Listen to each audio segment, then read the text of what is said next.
ઓમ સ્વામિનારાયણાય નમઃ. સ્વામિનારાયણ સ્વામીએ વાત કરી છે, આ કારખાના જો 1 વર્ષના કરીએ તો 2 વર્ષના ઊભા થાય, ને 2 વર્ષના કરીએ તો 4 વર્ષના ઊભા થાય એમ છે. ને સૌ મંડીએ તો જૂનાગઢથી વડતાલ સુધી સડક બાંધી દઈએ, તે છાંયણે ચાલ્યા જઈએ, તે તડકો જ ન લાગે, પણ વાતું કરવાનું ને સમજવાનું છે તે રહી જાય. ને ભગવાન વિના તો આત્મજ્ઞાન, વૈરાગ્ય ને ધર્મ એ સર્વે અભદ્ર છે, કોઈ કલ્યાણ કરતા નથી. સ્વામિનારાયણ સ્વામીએ વાત કરી છે, કાં તો અષ્ટાંગ યોગ ને કાં તો રોગ, તે વિના અંતરનો મેલ જાય નહીં. તે ઉપર એક ભક્તનું દ્રષ્ટાંત દીધું છે, રોગ આવી ગયો તે પછી સારું થયું. સ્વામિનારાયણ સ્વામીએ વાત કરી છે, કોઈક મરે ત્યારે કાંઈક થડકો થાય, ને પછી આ લોકમાં પદાર્થ, મનુષ્ય, રૂપિયા એ આદિકને દેખે તે પાછું ભૂલી જાય. ને જે જ્ઞાની હોય તેને તો નિરંતર એમ વર્તે, ને આજ્ઞા પાળવી પણ લોપવી નહીં. તે આજ્ઞા મુખ્યપણે તો ધર્મામૃત, શિક્ષાપત્રી ને નિષ્કામ શુદ્ધિ એ 3 ગ્રંથ પ્રમાણે વર્તવું, ને મોટાનો સમાગમ કરવો, ને સેવા કરવાનું કહે છે. તે સર્વમાં મુખ્ય સેવા તે શું? જે મોટા એકાંતિકની અનુવૃત્તિ મન કર્મ વચને રાખવી, એવી બીજી કોઈ સેવા નથી. સ્વામિનારાયણ સ્વામીએ વાત કરી છે, બીજાને તો કામ પીડતો નથી, ને મને એકલાને પીડે છે, અને બીજાને વિશે તો એકે દોષ નથી, મારે વિશે જ છે એમ ન સમજે, ને બીજાના જોવા માંડે તો પણ ભૂંડું થાય. સ્વામિનારાયણ સ્વામીએ વાત કરી છે, હરિશંકરભાઈએ પૂછ્યું છે, લોકમાં તો આપણને એમ કહે છે જે એ તો નિંદા બહુ કરે છે ને જૂઠું બોલે છે, માટે અકલ્યાણ થશે, તેનું કેમ સમજવું? ત્યારે સ્વામીએ કહ્યું છે, જૂઠું બોલે તો સામું કલ્યાણ થાય છે, ને એ તો ભગવાનની જુક્તિ છે. તે ઉપર વાત કરી છે.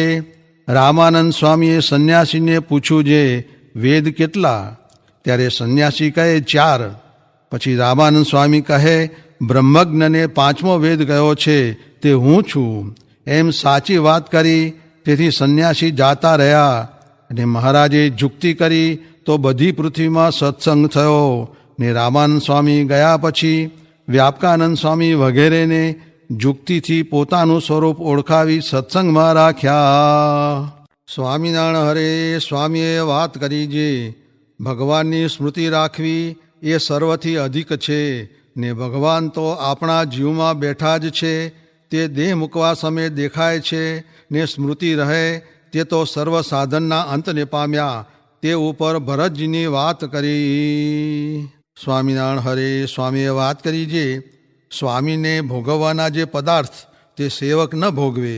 તે જ્યારે રામચંદ્રજી ધરતીએ સૂતા ત્યારે ભરતજી 1 હાથ ધરતીને ખોદીને સૂવે, ને શિવજી પણ ભગવાનને ભોગવવાના પદાર્થ પોતે નથી ભોગવતા. ને સંગનો ભેદ કયો જે, એક ઉખેડે અને એક ચોંટાડે. સ્વામિનારાયણ સ્વામીએ વાત કરી છે, ઓહો, એક સમર્થ થકા ઝરણા કરવી એ બહુ મોટી વાત છે. કેમ જે કાંઈ ન હોય ને તેને કહે તો ઠીક, પણ સર્વે વાત હોય ને કહેશે જે તમને કાંઈ આવડતું નથી, એ તો ભગવાન ને એના સાધુથી જ ઝરણા થાય, પણ બીજાથી ન થાય. માટે આપણને કાંઈ નથી આવડતું એમ કહે તો પણ શું, ને સર્વ વાત તમમાં જ છે એમ કહે તો પણ શું. આમ કહે જાતું નહીં રહે, ને આમ કહે આવી નહીં જાય. મરને થોડું કરવું પણ હુંહાટો ન કરવો, અને જાજુ કરે તો મહિનો ધારણા પારણા કરે. પછી જ્યારે જ્ઞાનવાણું ખાવા માંડે ત્યારે 3 ટાણા ખાય. એ વાતમાં માલ નહીં. 12 માસ એમને એમ જમવું, નિકર 1 કોળિયો ઓછું જમવું, તે સત્વગુણી તપ છે. ને 1 મહિનો ઓલું કરે, તેમાં પારણાને દી ધરાઈ રહ્યા. પછી 8 કોળિયા વધુ ભરવા, એ તમોગુણી તપ છે. માટે અતિ સર્વત્ર વર્જયેત. તે અતિ ઊંઘવું નહીં, અતિ ખાવું નહીં, અતિ ભક્તિ કરવી નહીં, સર્વે સાધારણ જ્ઞાને કરીને કરવું તો ઝાઝું માને છે. 3 જણ જળમાં બેસી રહેતા, તે લોહી નીકળતું, તેને પણ મહારાજ કહેતા જે ઘોડો બેસવા મળે તે સારું કાઢો છો. એમ મહારાજ વઢતા માટે હુંહાટો મહારાજને નથી ગમતો એમ કહ્યું. હરે સ્વામીએ વાત કરી જે પાપીની સોબતમાં તો ભગવાન ભૂલી જવાય. તે જેમ સૂર્ય આગળ વાલખીલ ઋષિ પાછે પગે ચાલ્યા જાય છે એમ મુને ભગવાન અખંડ દેખાતા પણ એક પ્રતિપક્ષીને પાછા પાડવા સારું વાત કરી તે બારી મૂર્તિ ભૂલી ગયા. પછી પાછી માય દેખાણી એમ સંગ ઓળખાવીને મૂર્તિ અખંડ દેખાણાનો મર્મ કયો.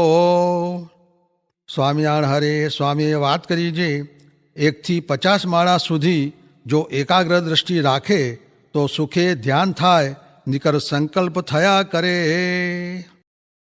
સ્વામિનારાયણ હરે વચનામત ગઢડા અંત્ય પ્રકરણનું 25મું શ્રીજીની પ્રસન્નતાનું ખરા ભક્તનું.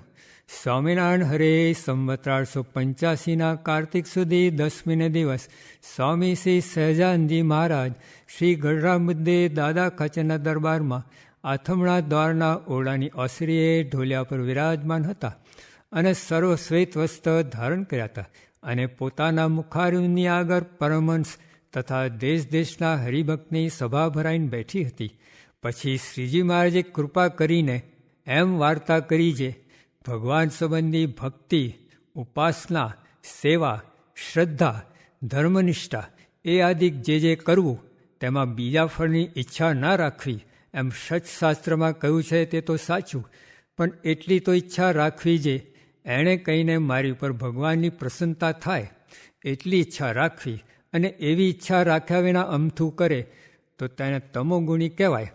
માટે ભગવાનની ભક્તિ આદિક જે ગુણ તેણે કહીને ભગવત પ્રસન્નતારૂપ ફળને ઈચ્છવું, અને જો એ વિના બીજી ઈચ્છા રાખે તો ચતુર્ધા મુક્તિ આદિક ફળની પ્રાપ્તિ થાય. અને ભગવાનની જે પ્રસન્નતા તે ઘણા ઉપચારે કહીને જે ભક્તિ કરે તેની ઉપર થાય ને ગરીબ ઉપર ના થાય એમ નથી. ગરીબ હોય ને શ્રદ્ધા સહિત જળ, પત્ર, ફળ, ફૂલ ભગવાને અર્પણ કરે તો એટલામાં પણ રાજી થાય. કેમ જે ભગવાન તો અતિ મોટા છે, તે જેમ કોઈક રાજા હોય તેના નામનો એક શ્લોક જ કોઈક કરી લાવે તો તેને ગામ આપે તેમ ભગવાન તુરત રાજી થાય છે. અને વળી ભગવાનનો ખરો ભક્ત તે કોણ કહેવાય? તો પોતાના દેહમાં કોઈક દીર્ઘ રોગ આવી પડે તથા અન્ન ખાવા ન મળે, વસ્ત્ર ના મળે ઇત્યાદિ ગમે એટલું દુઃખ અથવા સુખ તે આવી પડે તો પણ ભગવાનની ઉપાસના, ભક્તિ, નિયમ, ધર્મ, શ્રદ્ધા એમાંથી રંચ માત્ર પણ મોરો ન પડે, રતિવાસ સરસ થાય તેને ખરો હરિભક્ત કહીએ. પછી શ્રીજી મહારાજને રાજબાઈએ પ્રશ્ન પૂછાયો જે હે મહારાજ, કયા ગુણે કહીને તમે રાજી થાઓ ને કયા દોષે કહીને કુરાજી થાઓ? ત્યારે શ્રીજી મહારાજ બોલ્યા જે આટલા તો વચનમાં દોષ છે તે કયા? તો પોતાના અંતરમાં કંઈક વિશેષ વર્તવાનું હોય તેનું અમને એકવાર કહી દેવું છે. હે મહારાજ, તમે કહો તો હું આવી રીતે વર્તું, પણ વારંવાર ન કહેવું છે. હે મહારાજ, હું આમ વર્તું કે આમ વર્તું તે તમે કેમ મને કહેતા નથી? તે ના ગમે. અને મને પોતાનો ઈષ્ટદેવ જાણે ને વારે વારે મારા વેણ ઉપર વેણ લાવે તે ના ગમે. અને હું કોઈની આગળ વાત કરતો હોઉં ને બોલાવા વિના વચમાં બોલે તે ના ગમે. અને ભગવાનનું ધ્યાન કરવું તથા ધર્મ પાળવો, ભક્તિ કરવી ઇત્યાદિ જે શુભ ક્રિયા કરવાની છે તેને જે ભગવાન ઉપર નાખે છે, ભગવાન કરાવશે તો થશે તે ના ગમે. અને આમ હું કરીશ, આમ હું કરીશ એમ કેવળ પોતાનું જ બળ રાખે પણ ભગવાનનું બળ ના રાખે તે ના ગમે. અને જેને બોલ્યામાં પોતાના અંગનો ઠા ના હોય તે તો અતિશય ના ગમે. અને બીજા વ્યવહારિક કામ કરવા હોય તેમાં તો લાજ તથા આળસ ના હોય ને ભગવાનની વાર્તા કરવી, કથા કરવી, કીર્તન ગાવવા તેમાં લાજ રાખે ને આળસ રાખે તે ના ગમે. અને ત્યાગનો અથવા ભક્તિનો અથવા કોઈ રીતનો જે અહંકાર બોલીમાં લાવે તે ના ગમે. અને સભા બેઠી હોય ત્યારે સૌથી છેલ્લો આવીને બેસે પણ પોતાને જ્યાં ઘટતું હોય ત્યાં ન બેસે તે ના ગમે. તથા કોઈ મોટા તે સભામાં બેઠા હોય ને તેણે કૂણી મારીને માગ કહીને પોતે બેસે તે ના ગમે. અને બાઈ માણસ હોય ને તે પોતાના અંગને ઢાંકીને લજ્જા સહિત વર્તે તે ગમે. તથા ચાલે ત્યારે નીચી દ્રષ્ટિ રાખીને ચાલે પણ ફાટી દ્રષ્ટિ રાખે નહીં તે ગમે. અને અમારા દર્શન કરતા હોય ને કોઈ બાઈ ભાઈ આવે અથવા કૂતરું નિસરે કે ઢોર નિસરે કે કાંઈક ખડખડે તેની સામું વારંવાર દર્શન મૂકીને જુએ પણ એક દૃષ્ટિએ દર્શન ન કરે તેની ઉપર તો એવી રીસ ચડે છે. શું કરીએ? સાધુ થયા, નહીં તો એનું કાંઈક તાડન કરીએ, પણ તે તો થાય નહીં. કેમ જે સાધુને કોઈનું તાડન કરવું એ અતિ અયોગ્ય કર્મ છે. અને જે કપટ રાખે પણ પોતાના મનના જે સંકલ્પ તે જેને કહેવા યોગ્ય હોય તેની આગળ પણ કહે નહીં, તે ના ગમે. અને માન તથા ક્રોધ તથા કોઈથી દબાઈને રહેવું તે શું? તો પોતાના મનમાં જેવું હોય તેવું બીજાથી દબાઈને કહેવાય નહીં. એ ત્રણ વાના તો અતિશય ભૂંડા છે. અને હરિભક્તને માહોમાહી બરોબરિયાપણું રહે પણ એક એકનો ભાર ના આવે, એ પણ અતિશય ભૂંડું છે. ઇતિ વચનામૃતમ. એવી રીતે ગઢડા અંત્ય પ્રકરણનું 25મું વચનામૃત જે તે થયું. સાચા સત્સંગી. સ્વામિનારાયણ ભગવાનની જય. અક્ષર પુરુષોત્તમ મહારાજની જય. ગુણાતીતાન સ્વામી મહારાજની જય. ભગતજી મહારાજની જય. શાસ્ત્રીજી મહારાજની જય. યોગીજી મહારાજની જય.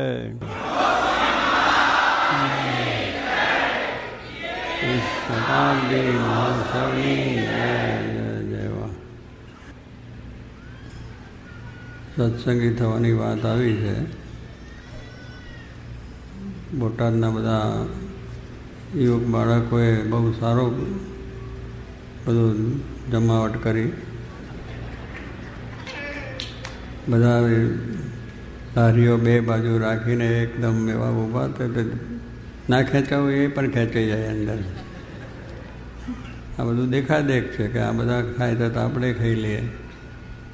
એટલે એવી કેટલીક વસ્તુઓ છે આપણે જાણીએ છીએ, સમજીએ છીએ, છતાં એ આસક્તિ આપણે મૂકી શકતા નથી. કારણ કે જીવમાં દેવું દૃઢ થઈ ગયું છે. એટલે સત્સંગનો મહિમા કરતા વાર્તા, કીર્તન, ભજન બધું જ કરતા હોઈએ છીએ.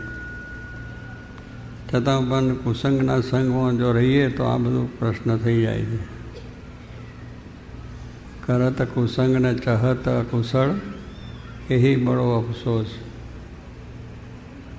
સમુદ્રનો મહિમા ઘટો તે રાવણ વશો પડોશ. રામ ભગવાન વખતની આ વાત છે કે રાવણ છે એ બહુ શુદ્ધ બ્રાહ્મણ હતો. સારું બધું વેદોને જાણતો, મંત્રો જાણતો, વાત કરતો, બધું જ કરતો હતો. કોઈનું લેવાય નહીં, કોઈને દુઃખ અપાય નહીં, કોઈને ત્રાસ અપાય નહીં. આ બધું શાસ્ત્રોમાં લખેલું જ છે. આપણે જાણીએ છીએ, સમજીએ છીએ. કોઈનું કંઈ પણ ના થાય. પણ રાવણને એવી બુદ્ધિ કે ભગવાન રામના પત્ની સીતાજીને જ ઉપાડી ગયેલો. હવે એ તો માણસ હતો, ખબર તો પડે ને કે પારકા સ્ત્રીને ઉપાડી શકાય. અત્યારે કેટલાય લઈને જાય છે, એટલે એમાં ક્યાં કહેવાની વાત છે. કોકને ઉપાડી જાય, કોકનું કંઈ કરી આવે. એટલે આસક્તિ કેટલી બધી જીવની અંદર છે. જાણે છે, સમજે છે, આ ખોટું છે, ખરાબ છે, ના થાય. શાસ્ત્રોમાં કહ્યું છે કે એક પત્ની સદા બ્રહ્મચારી. શાસ્ત્ર પ્રમાણે જો તમે બધું કરો તો તમારી જગતમાં પ્રસિદ્ધિ વધે, આબરૂ વધે અને તમને જીવમાં પણ શાંતિ રહે. પણ હવે એક પત્ની છે ને એને મૂકીને આપણે બીજે જઈએ એટલે એક વિશ્વાસઘાત થયો. કારણ કે આપણે જેની સાથેનો અગ્નિ, દેવ, બ્રાહ્મણ બધાની સમક્ષ પ્રતિજ્ઞાથી જોડ્યા છે. આ જે લગ્ન વિવાહ પ્રસંગ છે એ પણ એક આપણો સંસ્કાર છે કે આ રીતે આપણે જેના સાથે જોડાયા છે એને મૂકીને બીજા મન જવું ન જોઈએ. પણ આજનું એ વાતાવરણ એવું છે કે એ મૂકીને બીજા બધા ચાલ્યા જાય ને એમાં કેટલું દુઃખે થાય છે. બધા પ્રશ્નો છે ને આપણે આવે છે પ્રશ્નો સાંભળીએ છીએ. પણ કહેવાનું શું કે આવું બધું જાણવા છતાં થાય છે એટલે આપણને અશાંતિ રહ્યા જ કરે છે. ભગવાનની ઈચ્છાથી શાસ્ત્રની રીતે, શાસ્ત્રવિધિ પ્રમાણે બ્રાહ્મણ અગ્નિની સાનિધ્યમાં, મોટા વડીલોની સાનિધ્યની અંદર આપણે જ્યારે પાણી ગ્રહણ કર્યું છે એટલે વિવાહ પ્રસંગ થયો છે, તો પછી એ વસ્તુને મૂકીને બીજે જવાનો વિચાર હોવો જોઈએ નહીં. એકબીજાનો વિશ્વાસઘાત છે. જ્યારે પ્રતિજ્ઞાથી આપણે એકબીજાને જોડે જ્યારે ધંધો કરીએ છીએ, બહુ વિશ્વાસથી આપણે એકબીજાની પ્રતિજ્ઞા કરીએ છીએ, પણ એમાંય વિશ્વાસઘાત થાય છે. એટલે માણસને કહેવું કે હજુ આસક્તિઓ અંદર પડી છે ને એ છે, એને લઈને આ બધું થાય છે. પણ ગમે તે એક વિશ્વાસથી એક આપણે બોલ્યા, રઘુકુળ રીત ચલી આવી, પ્રાણ જાય યાર વચન ન જાય, કે વચન છે રામકુળની આ વાત કે આપણું જે વચન આપ્યું છે એ વચન પાળવું જ જોઈએ. એને ભલે એનો પ્રાણ જાય તો. અને દશરથની વાત છે, રામચંદ્ર ભગવાનની જ વાત છે કે દશરથ એમને રામ ભગવાનને બધા ગાદ્ય બેસાડવાનો આખો સમારંભ કર્યો, કંકોત્રીઓ લખાઈ ગઈ, બધા આમંત્રણ થઈ ગયા, સવારે છે આ ગાદ્યાભિષેક સવારે થવાનો છે, બધું થયું છે. પણ રાત્રે કૈકેયીના વિચાર આવ્યો, કારણ એની દાસી મંથરા એક કુસંગી હતી. એ કુસંગી એને શબ્દ નાખ્યા કે રામ ભગવાન ગાદીએ બેસે ને તારો છોકરો ભરત છે એ રખડી પડશે, માટે તું હવે દશરથની પાસે જા અને તેને જે 2 વચન દશરથે તને આપવાનો કહ્યા હતા એ પરમાં ગયા. તને દશરથનો રથ જરા નીકળી જાય, થોડો ખીલો હોય ને એને માટે આંગળી એને મૂકી દીધી, એટલે રથ વડે બચી ગયો ને ભગવાન દશરથ પોતે બચી ગયા. એ ઘડીઓ માગ તું જે વચન આપવું એ આપણે. તો 2 વચન છે મને, હું જ્યારે જરૂર હશે ત્યારે માગીશ. એટલે આમ પ્રસંગ આવ્યો. મંથરાએ કહ્યું કે આ રખડે તો આ હજુ પેલા વચન છે તમને આપ્યા છે, માગી લો કે રામ વનવાસ જાય ને ભરત ગાદીએ બે. આ 2 વચન માગ્યો. જો આ કુસંગનું કેટલું બધું છે. રામ જેવા ભગવાન, દશરથ જેવા પિતા, કેટલા બિચારા બહુ એ. હવે એને માટે પણ આ વાતની અંદર પોતાનો એક સ્વાર્થ કે મારો છોકરો ગાદીએ બેસે. છોકરાની ઈચ્છા નથી કે એવું ગાદીએ બેહીને રામને ભગવાન, પણ એને પેલા કુસંગીના શબ્દો. એટલે આપણે ક્યારેય કુસંગ ન કરવો એ વાત પર. કે જો કુસંગ હતો તો કઈ એ પ્રમાણે વાત કરીને ભગવાન દશરથ તો, અરે દશરથ પિતા તો સત્યવાદી હતા. એટલે એમને તો કહ્યું બોલો તમે વચન માગ્યું છે મેં આપ્યું છે, મારે પાડવું જ જોઈએ. હવે એ ઘડીએ ભગવાન રામ જેવા દીકરાને વનવાસ મોકલવો એ બહુ મોટી વાત. દુઃખ થયું, બહુ જ દુઃખ થયું. એ શબ્દ સાંભળીને ઘા લાગી ગયો, મૂર્છા આવી ગઈ અને ધામમાં ગયા. પણ પેલું વચન આપ્યું તો પાડ્યું કે દશરથ રામ ભગવાનને કાઢી દીધા. એટલે પોતે વચન છે કે ભાઈ એક વચન બોલાવી. પણ પહેલાં થવાથી એટલું બધું વસમું લાગ્યું, રામ અને દશરથનો પ્રાણ ગયા. એટલે રઘુકુળ લીત ચલી આવી, પ્રાણ જાય और વચન ન જાય, એ આખી કુળ રીતિ હતી. તે રઘુ રામ ભગવાનનું કુળ બધા ચાલે. તો કહેવાનું શું છે કે આપણે આવી એક દુનિયાની તુચ્છ જેવી વસ્તુઓ માટે આપણે આવું બધું ખોટું કરીએ છીએ, કે આપણા સંસારને છિન્ન ભિન્ન કરી નાખીએ છીએ, સમાજને છિન્ન ભિન્ન કરી નાખીએ છીએ, અને અનેક રીતે આપણે ખોટી રીતે વસીને આપણે અનેક જાતના બધું કાર્ય કરીએ છીએ.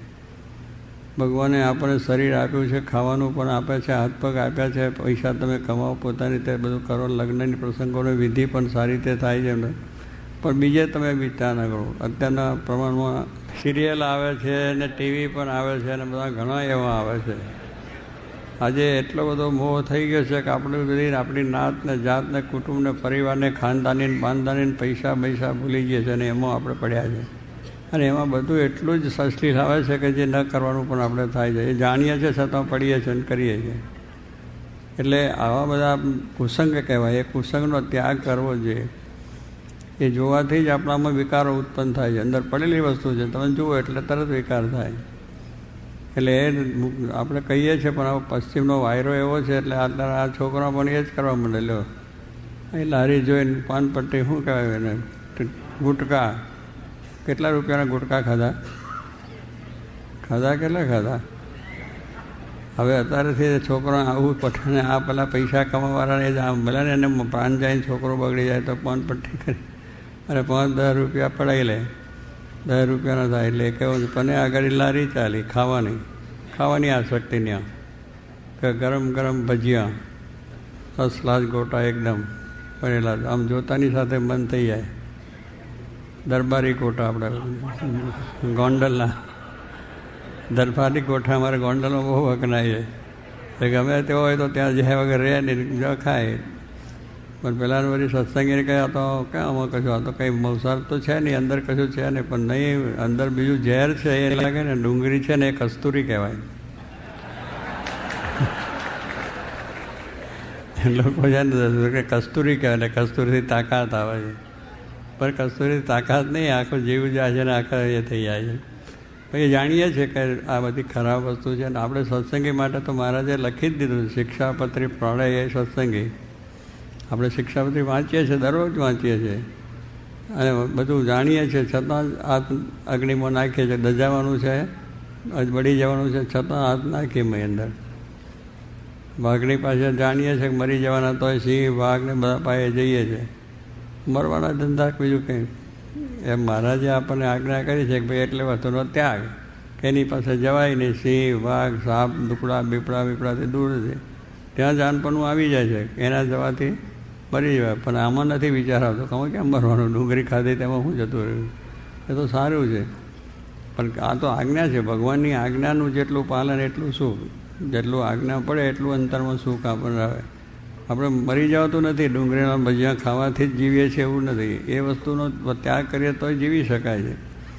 આ વ્યસનોથી પણ જીવી શકાય છે. વ્યસન ખાઈએ તો જ આપણે જીવીએ જ નથી. એમાંથી વસ્તુ તો બરબાદી છે, રોગ થાય છે, કેન્સર થાય છે, પૈસા ખર્ચાય છે, ઘણી ઉપાધિઓ થાય, તો પણ આપણે ખાઈએ છીએ આપણું થઈ જાય. એટલે સત્સંગીએ તો એક દ્રઢતા રાખવી જોઈએ કે કાંઈ પણ બજારી વસ્તુ ખાવી નહીં. કારણ કે જો પહેલાં કહ્યું ને પાણી ગાળ્યું ને ગમે તે માણસે જાડે ફારે જઈ બધા લોટ બાંધ્યો અને પછી એ ખાવાનો ભજીયા મૂકીને આપણે એને જાડે જઈને નાહ્યો ના હોય અને પાછળ ધોયું ના હોય, એમને એમાં થઈ ગયું હા. એટલે કેટલાક છે ને કાઠિયાવાડમાં તો પછી આપણે બધી છે કેવું થાય છે. એટલે આવું બધું એમ કે ચોખ્ખાઈને પવિત્રતા જેને કહે છે કે પવિત્રતા એ બહુ અગત્યની વસ્તુ છે કે જેટલી ચોખ્ખાઈને પવિત્રતા છે એટલું આપણું અંતસ્કરણ પવિત્ર થાય. ખોટી વાતો સાંભળવાથી પણ ના થાય. બીજી વાતો સાંભળે, ભગવાનની વાત, સત્સંગની વાત, કથા વાર્તાની વાતો સાંભળીએ તો અંતર પાછું વર્ણ થાય. પણ સ્વામી કહે છે આ બધું આપણે છે. આપણે તો ભગવાન દયાથી અત્યારે શાસ્ત્રીમાં જોગીમાં જેવા પુરુષ મળ્યા છે, આપણને આવી વાત મળી છે. ભગવાન સ્વામિનારાયણના પણ આપણે વચનામત વાંચીએ છીએ, સ્વામીની વાતો વાંચીએ છીએ, શિક્ષાપત્રી વાંચીએ છીએ, તો પછી આપણા જીવનમાં બીજો વિચાર આવે નહીં ગમે એટલો એ હોય તો પણ કેવું ને ખાવું જોઈએ એટલે પછી આવું ખાવા પીવામાં પણ એ થઈ જાય છે. એટલે આપણે મહારાજની આજ્ઞા પ્રમાણે નિયમ ધર્મ આપણે પાળવાના છે કે કોઈને દુઃખ થાય, કોઈને ક્લેશ થાય એવું કરવું નહીં. અને મહારાજની આજ્ઞા પ્રમાણે જ આપણું જીવન થાય એ બહુ અગત્યની વસ્તુ છે. એટલે કહેવાનું શું કે જે રાવણ છે એની પાસે મંદોદરી જેવી રાણી હતી, બીજા કેટલી તે તો બધા રાખે, એ બધું જ હતું. પણ છતાં અને મંદોદરીએ પણ કહ્યું કે તમે મૂકી દો, રામ ભગવાન છે ને એની આ વાત ના કરો.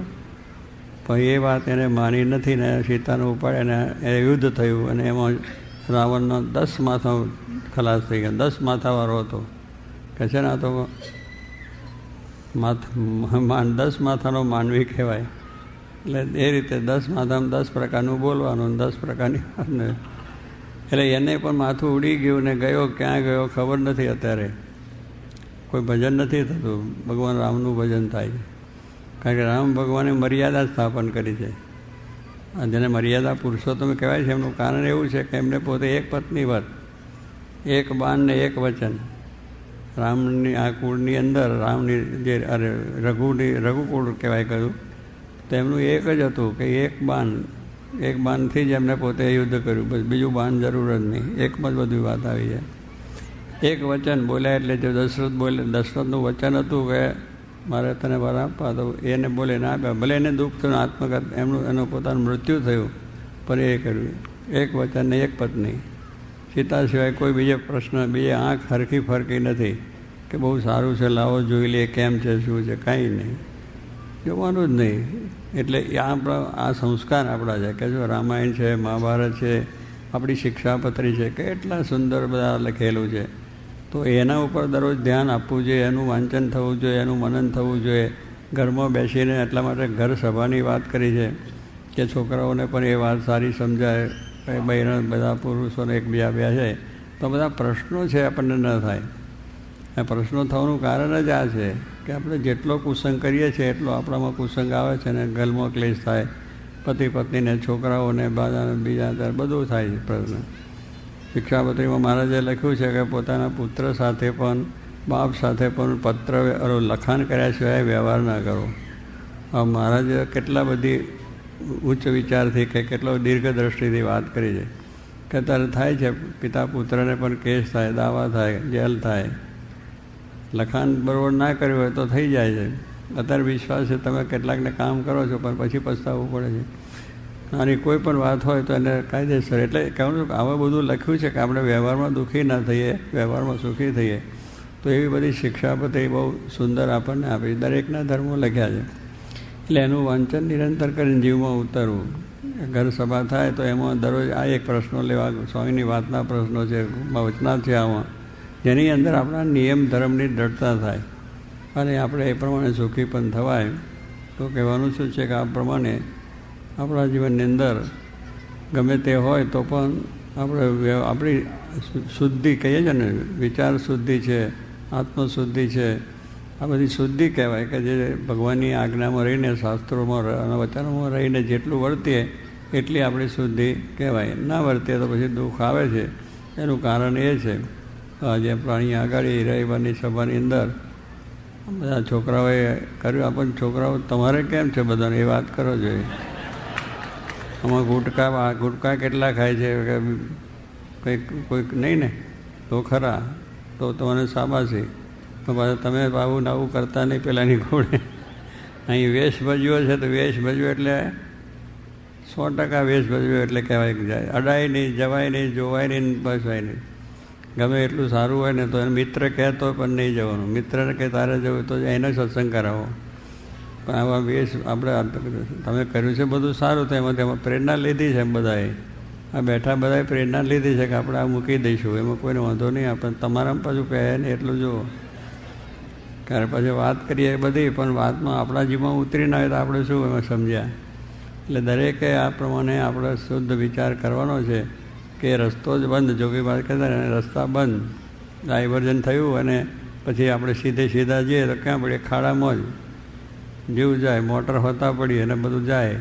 ડાયવર્ઝન આપ્યું છે, બતાવ્યું છે, મોટું ડાયવર્ઝન કરીને આમ રસ્તો પણ બતાવ્યો છે. પણ કે ના આમાં મને તો વાંધો ના, હું તો સુધી જઈ તો પડે કે ના પડે. એમ શાસ્ત્રોએ આપણે મોટા પુરુષોએ જે વચન કહ્યા છે ડાયવર્ઝન છે આપણે માટે કે આ રસ્તો બંધ. જોગીમાં કે રસ્તા જ બંધ એટલે એ રસ્તા બંધ.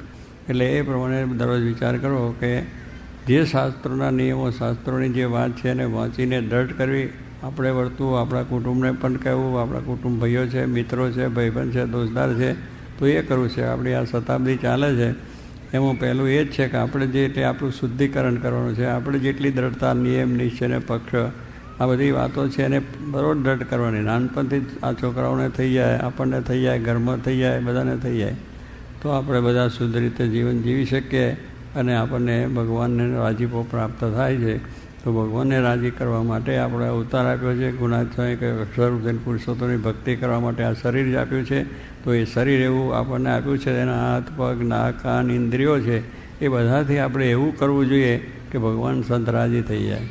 અને સરસ વસ્તુ આપી છે. એનાથી આપણે ખોટું પણ થાય. આંખથી ખોટું થાય ને સારું થાય. ખોટું જોવાય ને ખરાબ જોવાય. બોલવાથી ખોટું બોલાય ને સારું બોલાય. એટલે સારું બોલવાનું, સારું જોવાનું, સારું સાંભળવાનું, સારી વાત કરવાની, આ બધું થયું છે. પગે ચાલીને મંદિરમાં જવું, હાથે કરીને માળા ફેરવી, આ બધું ઇન્દ્રિયો આપણને એટલી આપી છે કે સારું કરવા માટે. હવે એ બધું ખરાબ કરીએ તો થઈ જાય. એટલે સત્સંગે કરીને જીવનો ઉદ્ધાર થાય છે, કુસંગે કરીને જીવનો નાશ થાય છે. તો આ વાતની આપણે દ્રઢતા થાય. એટલે એટલા માટે કહ્યું કે આ સત્સંગે જેને કહીએ શિક્ષાપત્રી પાડે અને કુસંગ ક્યારેય કરવો નહીં. જેમ કહ્યું કે રાવણે કુસંગ કર્યો, શું કે સમુદ્રનો મહિમા કેટલો બધો છે, એની અંદર એ થાય કે ના થાય. પણ એ સમુદ્રને પાળ બંધાઈ ગઈ.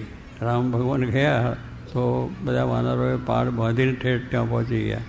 જે સમુદ્ર મર્યાદા છે એની એ મર્યાદાની અંદર એટલો બધો મોટો છે કે આપણે કંઈ કરી ના શકીએ.